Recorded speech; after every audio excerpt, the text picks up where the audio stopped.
Hello friend, welcome to my YouTube channel. तो friend, आज के इस वीडियो में आप सभी को बताने वाला हूं क्लास 12 हिंदी 2025 बोर्ड एग्जाम लिए जो कि 5 महत्वपूर्ण निबंध बताने वाला हूं। और यहां पर मैं आप सभी को जो कि एक निबंध लिखकर बताने वाला हूं कि आप लोग अपने बोर्ड एग्जाम में निबंध को कैसे लिखेंगे। तो यहाँ पर आप देख सकते हैं जो कि 5 यहाँ पर इंपॉर्टेंट निबंध लिया हूँ। पहला जो कि आपका निबंध दिया गया है जो कि पर्यावरण प्रदूषण।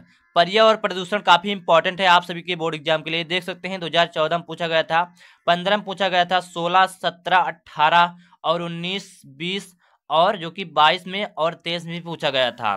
तो यहाँ पर आप देख सकते हैं आपका दूसरा जो कि दिया गया है विज्ञान वरदान या अभिशाप, यानी कि 2019 पूछा गया था और 22 में और 23 में। ये भी लगातार आपके बोर्ड एग्जाम में पूछा था, तो काफी इंपॉर्टेंट निबंध है आपके बोर्ड एग्जाम के लिए।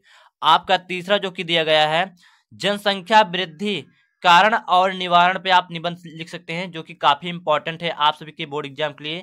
2014 में पूछा गया था और 15 में, 19 में और 22 में, 23 में पूछा गया था। ये भी लगातार पूछा गया आपके बोर्ड एग्जाम में।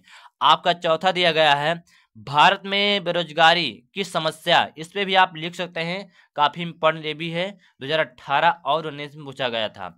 आपका जो कि पांचवा दिया गया है मेरा प्रिय लेखक, यानी कि मेरा प्रिय लेखक पे भी आप लिख सकते हैं, 2000 यानी कि 23 में पूछा गया था। तो यहाँ जो कि आपके 5 इंपॉर्टेंट निबंध हो गए। अब मैं आप सभी को जो कि पर्यावरण प्रदूषण पे जो कि निबंध लिखकर मैं आप सभी को बताने वाला हूँ। आपको करना क्या होगा, आप जिस पे निबंध लिख रहे हैं सबसे पहले आपको यहाँ पर ऊपर हेडिंग छोड़ना होगा। उसके बाद यहाँ पर आप लिखेंगे यानी कि प्रस्तावना। प्रस्तावना आप हेडिंग छोड़ेंगे, उसके बाद आप लिखेंगे जो कि आज का मानव औद्योगिकरण के जंजाल में फंसकर स्वयं भी मशीन का एक ऐसा निर्जीव पुर्जा बनकर रह गया है कि वह अपने पर्यावरण की शुद्धता का ध्यान भी न रख सका, क्योंकि पानी, हवा, जंगल, मिट्टी आदि सब कुछ प्रदूषित हो चुका है। इसलिए प्रत्येक व्यक्ति को यानी कि पर्यावरण का यानी कि महत्व बताया जाना चाहिए, क्योंकि यही हमारे अस्तित्व का आधार है। यदि हमने इस असंतुलन को दूर नहीं किया तो आने वाली पीढ़ियां अभिशप्त जीवन जीने को यानी कि बाध्य होगी, और पता नहीं तब मानव जीवन होगा भी या नहीं। तो यहाँ जो कि आपका प्रस्तावना वाला जो हेडिंग था यानी कि कंप्लीट हो गया। अब आपको यहाँ पर जो कि हेडिंग छोड़ना होगा यानी कि प्रदूषण के प्रकार, यानी कि आपको यहाँ पर हेडिंग छोड़ना होगा प्रदूषण के प्रकार। इसके बाद आप लिखेंगे जो कि यहाँ पर आज के वातावरण में यानी कि प्रदूषण निम्नलिखित रूप में दिखाई पड़ता है। पहला जो कि आपका दिया गया है वायु प्रदूषण, दूसरा दिया गया आपका जो कि जल प्रदूषण, तीसरा जो कि आपका है ध्वनि प्रदूषण, और आपका चौथा जो कि दिया गया है रेडियोधर्मी प्रदूषण। तो यहाँ पर जो कि चार प्रकार हैं। तो पहला जो कि आपका दिया गया है यानी कि वायु प्रदूषण, तो वायु प्रदूषण के बारे में आपको लिखना होगा। तो यहाँ पर आप हेडिंग छोड़ेंगे वायु प्रदूषण, उसके बाद आप लिखेंगे वायु जीवन का अनिवार्य स्रोत है। प्रत्येक प्राणी को स्वस्थ रूप से जीने के लिए शुद्ध वायु की आवश्यकता होती है, जिस कारण वायुमंडल में इसका विशेष अनुपात होना आवश्यक है। कोयला, तेल, धातु कणों तथा कारखानों की चिमनियों के धुएं से हवा में अनेक हानिकारक गैसें यानी कि भर गई हैं, जो प्राचीन इमारतों, वस्त्रों, धातुओं तथा मनुष्य के फेफड़ों के लिए यानी कि अत्यंत घातक हैं। तो यहाँ जो कि आपका यानी कि वायु प्रदूषण वाला हेडिंग कंप्लीट हो गया। अब आपका जो कि दूसरा हेडिंग यानी कि जल प्रदूषण, तो यहाँ पर आप जल प्रदूषण हेडिंग छोड़ेंगे, उसके बाद आप लिखेंगे जीवन के अनिवार्य स्रोत के रूप में वायु के बाद प्रथम आवश्यकता जल की ही होती है। जल को जीवन कहा जाता है। जल का शुद्ध होना स्वस्थ जीवन के लिए बहुत आवश्यक है। देश के प्रमुख नगरों के जल का स्रोत हमारी सदानीरा नदियां हैं, फिर भी हम देखते हैं कि बड़े बड़े नगरों के गंदे नाले तथा सिवारों की नदियों से जोड़ दिया जाता है।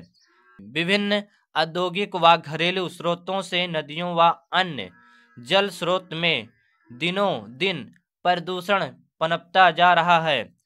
तालाबों, पोखरों व नदियों में जानवरों को नहलाना, मनुष्य एवं जानवरों के मृत शरीर को जल में प्रवाहित करना आदि ने जल प्रदूषण में बेतहाशा वृद्धि की है। तो यहाँ जो कि आपका दूसरा हेडिंग भी कंप्लीट हो गया, यानी कि जल प्रदूषण वाला। अब आपका जो कि अगला हेडिंग है यानी कि ध्वनि प्रदूषण। तो यहाँ पर आप ध्वनि प्रदूषण के बारे में लिखेंगे। तो यहाँ पर आप हेडिंग छोड़ेंगे ध्वनि प्रदूषण, उसके बाद आप लिखेंगे ध्वनि प्रदूषण आज की एक नई समस्या है, इसे वैज्ञानिक प्रगति ने पैदा किया है। मोटर, कार, ट्रैक्टर, जेट विमान, कारखानों के सायरन, मशीनें, लाउडस्पीकर आदि ध्वनि के संतुलन को बिगाड़कर ध्वनि प्रदूषण उत्पन्न करते हैं। तेज ध्वनि से श्रवण शक्ति का ह्रास तो होता ही है, साथ ही कार्य करने की क्षमता पर भी बुरा प्रभाव पड़ता है। तो जो कि आपका ध्वनि वाला जो कि हेडिंग कंप्लीट हो गया। आपका अगला हेडिंग दिया गया है जो कि रेडियो धर्मी प्रदूषण, यानी कि रेडियो धर्मी प्रदूषण के बारे में आपको लिखना होगा। तो यहाँ पर आप हेडिंग छोड़ेंगे रेडियो धर्मी प्रदूषण, उसके बाद आप लिखेंगे आज के युग में वैज्ञानिक परीक्षणों का जोर है, परमाणु परीक्षण निरंतर होते ही रहते हैं, इनके विस्फोट से रेडियो धर्मी पदार्थ वायुमंडल में फैल जाते हैं और अनेक प्रकार से जीवन को वो क्षति पहुंचाते हैं। तो यहाँ जो कि आपका यानी कि रेडियो धर्मी वाला जो हेडिंग था कंप्लीट हो गया। आपका अगला हेडिंग यानी कि उपसंहार।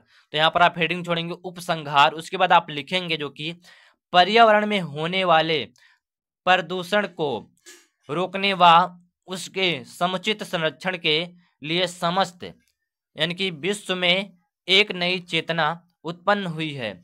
हम सभी का उत्तरदायित्व है कि चारों ओर बढ़ते इस प्रदूषित वातावरण के खतरों के प्रति सचेत हो तथा पूर्ण मनोयोग से संपूर्ण परिवेश को यानी कि स्वच्छ व सुंदर बनाने का यत्न करें। तो यहाँ जो कि आपका उपसंहार वाला भी हेडिंग कंप्लीट हो गया। तो यहाँ जो कि आपके 5 इंपॉर्टेंट यानी कि जो कि निबंध कंप्लीट हो गए। पहला जो कि आपका था यानी कि पर्यावरण प्रदूषण, दूसरा था विज्ञान वरदान या अभिशाप, तीसरा आपका जो कि जनसंख्या वृद्धि कारण और निवारण, और आपका चौथा दिया गया भारत में बेरोजगारी की समस्या, पांचवा जो कि आपका है मेरा प्रिय लेखक।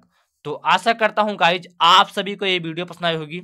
अगर वीडियो पसंद आई वीडियो को लाइक कर देना और चैनल को सब्सक्राइब कर देना। चलिए गाइज मिलते हैं नेक्स्ट वीडियो में। जय हिंद, वंदे मातरम।